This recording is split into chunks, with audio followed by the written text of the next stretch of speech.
Ernakulam ചൊവ്വരയിൽ പട്ടയത്തിന് sketch തയ്യാറാക്കാൻ കൈക്കൂലി വാങ്ങിയ വില്ലേജ് ഫീൽഡ് അസിസ്റ്റന്റും വിരമിച്ച വില്ലേജ് അസിസ്റ്റന്റും വിജിലൻസിന്റെ പിടിയിലായി.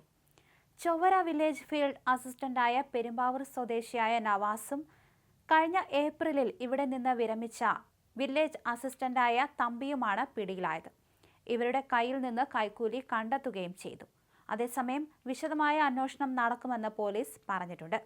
എറണാകുളം കാക്കനാട് സ്വദേശിയായ പരാതിക്കാരൻ ചൊവ്വര വില്ലേജ് ഓഫീസ് പരിധിയിലുള്ള തന്റെ 1.24 ഏക്കർ സ്ഥലത്തിന് പട്ടയം ലഭിക്കുന്നതിന് ചൊവ്വര വില്ലേജ് ഓഫീസിൽ അപേക്ഷ നൽകിയിരുന്നു.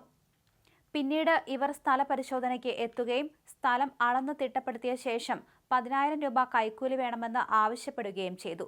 പിന്നീട് പരാതിക്കാരൻ വിജിലൻസിനെ അറിയിക്കുകയായിരുന്നു. വിജിലൻസ് പറഞ്ഞതനുസരിച്ചാണ് പരാതിക്കാരൻ ഇത്തരത്തിൽ പൈസ ഇവർക്ക് നൽകിയത്. ഉടനെ തന്നെ വിജിലൻസ് സംഘം കൈയോടെ പിടികൂടുകയും ചെയ്യുകയായിരുന്നു.